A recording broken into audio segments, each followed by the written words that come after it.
While the federal government contends with multiple attacks from different theaters of war, leading to lots of young Nigerians being brought to the arms way, how the volume of arms got into the hands of militants comes under close scrutiny. Who are the merchants of war? It's question time. Welcome to the program. I'm Benga Ashuru. You may also join in this conversation by sending us your comments on our various social media platforms showing on your screen. In a bid to tackle the illicit spread of arms in the country, the Presidential Committee on Small and Light Weapons, led by the chairman, Ambassador Imohe, was inaugurated in 2013 to address the scourge of light weapons proliferation. Nigeria, being a signatory to the Arms Trade Treaty, also chairs the Conference of Parties to the Arms Trade Treaty at the United Nations in Geneva. As the reality of the spread of arms becomes an albatross in Nigeria's quest for peace and security, how far has the federal government gone in tackling the spread of these illicit weapons? Channels TV caught up with the Chairman Presidential Committee on Small and Light Weapons and the Chairman Conference of Parties to the Arms Trade Treaty, Ambassador Imohe. Join us in this exclusive interview. Ambassador Imohe, Chairman Presidential Committee on Small and Light Weapons and also the President of the Conference of Parties to the Arms Trade Treaty at the United Nations in Geneva. Thank you for joining us on this episode of Question Time. Now, let's start by reviewing the terms of reference of the Presidential Committee on Small and Light Weapons. Presidential Committee on Small Arms and Light Weapons, otherwise known as PRESCOM, is the focal point in Nigeria for everything that government has to do in relation to stemming the tide of the proliferation of small arms and light weapons in the country. How far would you say the committee has gone in stemming the proliferation of small and light weapons in Nigeria? First of all, we needed to know how big the problem was, or how big the problem has been. And so we established a set of priority projects that will enable us to understand the extent of the problem in Nigeria. The first of these really is the National Small Arms and Light Weapons Survey Project. We needed to know the magnitude of the problem in the respective geopolitical zones in Nigeria. So we established a relationship with research entities in Nigeria to help us tackle the problem of conducting a national survey on small arms and light weapons proliferation. When we look at the farmers' herdsmen crisis, the volume of weapons at their disposal confirms that the proliferation of these arms have really gone far. One wonder how we got to this level. Could you tell us? In the first place, we have very porous borders. Both land borders, especially land borders and maritime, within the maritime domain, they are porous. And the porous nature of these environments enables weapons to come into the country. And so if we are serious with stemming the tide of proliferation of small arms and light weapons and conventional weapons in general, we have to ensure that we achieve a more comprehensive policing of our borders and monitoring of our borders. And the technology for doing that is available.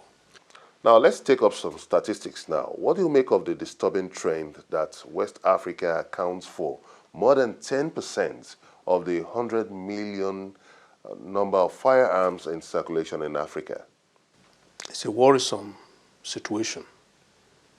But then, if you look at it closely, then it is not really far-fetched.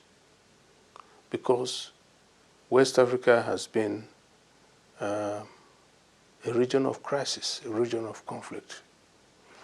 From Liberia to Sierra Leone, back to Liberia, Cote d'Ivoire, here in Nigeria, and several other countries in West Africa. West Africa has been a center of conflict. And wherever there is conflict, first of all, you have weapons. And weapons have a way of recycling from one theater of conflict to another. So the preponderance of conflict in West Africa, I would say, is largely responsible for these statistics that you are making reference to. Now, tell us more about Nigeria's engagement at the global level in the UN in Geneva at the Arms Trade Treaty. We understand that you are the chairman of the Conference of Parties to this Arms Trade Treaty. Actually, you're right. Nigeria is the current president of the Conference of State Parties to the Arms Trade Treaty. Nigeria was elected in Cancun, Mexico last year, August of last year. And which means that since August of last year, I have been holding the presidency of the Second Conference of State Parties on behalf of Nigeria, and the conference itself is taking place in Geneva. The conference will happen from 22nd to 26th of August. But aside the main conference, we have had a preparatory process in place. And the preparatory process nearing conclusion now. And we believe that at the time we conclude the preparatory process, then we'll be ready for the conference proper. Now, let's analyze some of the politics of this arms control. Isn't it right for the developing countries now to demand equality in terms of controlling the arms? Because we see more abuse of small and light weapons in most advanced countries, even more than the developing countries. For instance, the US, we saw an abuse of gun control, which has repeated itself over and time and again. So what should be done in this circumstance? Yeah, but when you talk about controlling weapons within an international arena, it's a global responsibility. That responsibility cannot be ceded completely to developed countries alone. Developing countries are mostly importers of these weapons, while the developed countries are mostly exporters of this weapon. Now, if you want to control the proliferation of weapons, you must know that the exporting countries and the importing countries have a responsibility. They need to work jointly to ensure that these weapons are not diverted to unauthorized persons.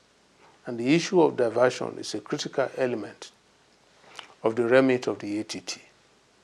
And this responsibility is shared between the exporter, the importer, even by countries through which territories the consignment of weapons have to pass through.